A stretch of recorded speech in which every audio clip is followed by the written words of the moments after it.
Chapter 1. My name is Emily Carter. Lily Bennett was my best friend. No one else even came close. I grew up in a deeply traditional immigrant family that valued sons over daughters. Before I even finished high school, my parents were already trying to marry me off. They had a man lined up, someone I had never met, because they wanted to save everything for the son they hoped to have one day. Lily was the one who saved me. She secretly paid for my tuition and helped me leave the country, giving me a chance at a life that was actually mine. She used to say, "You only get one life. You have to live it your way." I never imagined someone who loved life that much would choose to end her own. Chapter 2. After picking up her belongings from the police station, I sat alone in a cafe in New York City. I logged into her account. The password was still the same, our shared birthday, 0709. There were thousands of private journal entries. One name kept appearing, Jason Reed. "I cleaned his entire apartment today. My hands are raw," he yelled at me again. "Said the food was disgusting. I can't do this anymore." But they won't let me go. Online, the comments were even worse. "Girls like her deserve it. Pregnant before marriage?" What did she expect? I closed the laptop. My nails had broken. My palms were bleeding. I didn't cry. Real pain doesn't come with tears. Chapter 3. I signed up for an elite matchmaking service and immediately upgraded to the highest membership tier. I rejected every high-quality match they sent. Then I submitted one name, Jason Reed. The consultant hesitated. "Emily, you can do much better." I replied with one sentence, "I want him." Chapter 4. We met for the first time at a Michelin star restaurant in Manhattan. Jason showed up in an ill-fitting suit, the tag still attached. He couldn't understand the menu. I smiled as I watched him struggle. For the next month, I played my role perfectly, naive, wealthy, easy to manipulate. I gave gifts. I showed affection. I got closer, until one day he invited me to his home. Chapter 5. It was a rundown apartment in a neglected neighborhood, cramped, messy, filthy. His mother, Mrs. Reed, sized me up the moment I walked in. "You don't see the trash by the door? Learn to pay attention." I nodded. Inside, she immediately ordered me into the kitchen. His sister-in-law leaned in and whispered, "You might want to rethink this." I said nothing.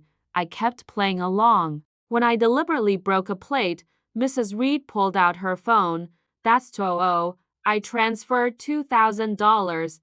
Her expression changed instantly. Chapter 6. After that, I showed up every day with the most expensive groceries, lobster, prime steak, imported wine. Their greed grew quickly, so did their demands. Wake up at a.m. to cook, hand wash all laundry, clean the apartment 3 times a day. Serve the entire family until they went to bed. I endured it all because I needed to know what had kept Lily trapped there for an entire year. Chapter 7. Then one night, I heard them in the kitchen. "Make her drink this." Same as last time. I switched the glasses. The next morning, they were unusually kind to me. That's when I knew they were trying to repeat what they had done to Lily. Chapter 8. I forged a pregnancy report. Everything changed overnight. They began to cater to me, flatter me, revolve around me. I slowly introduced them into high society circles. At a charity gala, they forced themselves to donate $100,000.